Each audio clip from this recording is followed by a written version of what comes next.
அஸ்ஸலாமு அலைக்கும். இன்னைக்கு நம்ம ரசி ருசி குக்கிங் சேனலில் ஆப்பம் ஊற்றலாம், எப்படி வருதுன்னு பார்க்கலாம். ஒவ்வொரு நாளும் ஒவ்வொரு பிரேக்ஃபாஸ்ட்டு நம்ம பண்ணணும், அப்போ தான் கொஞ்சம் நல்லாயிருக்கும். ஒரே இட்லி தோசை சப்பாத்தி பூரின்னு டெய்லி அப்படி சாப்பிட்டுட்டு இருந்தோம்னா அது நம்மளுக்கே போர் அடிச்சிடும். அதனால் வெரைட்டியாக ஒவ்வொரு நாளும் ஒவ்வொரு பிரேக்ஃபாஸ்ட்டு சாப்பிட்டோம்னா ஹெல்த்தியாக இருக்கலாம். இந்த சிகப்பு அரிசியில் செய்கிற தோசை புட்டு வகையை அது நம்ம எடுத்துக்கலாம். அது ரொம்ப உடம்புக்கு ரொம்ப நல்லது. நம்ம காலையில் கொஞ்சம் தண்ணியில் ஊற வச்சு சாப்பிட்டா அது ரொம்ப நல்லது. கடாய் காஞ்சிருச்சு. இப்போ நம்ம ஆப்பம் ஊற்றுறோம்.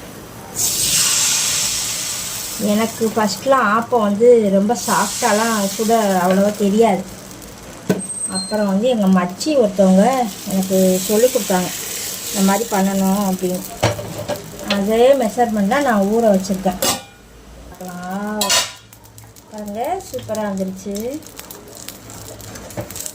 இப்படி ஓரம்லாம் நல்லா எனக்கு தான் நம்ம எடுக்கணும். பாருங்கள் சுவையான ஆப்பம் ரெடி.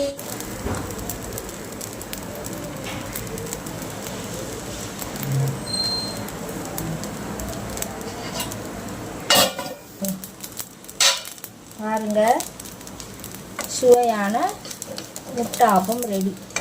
இந்த மாதிரி ஆஃப் பாயிலில் சாப்பிட்டா இன்னும் நல்லா டேஸ்ட்டாக இருக்கும். பாருங்க,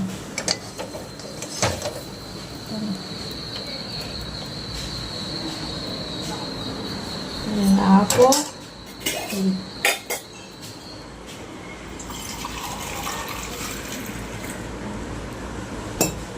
இந்த ஆப்பத்தை வச்சுட்டு ஒரு கப்பு டீ, ரொம்ப டேஸ்ட்டாக இருக்கும். வாங்க சாப்பிட்லாம்.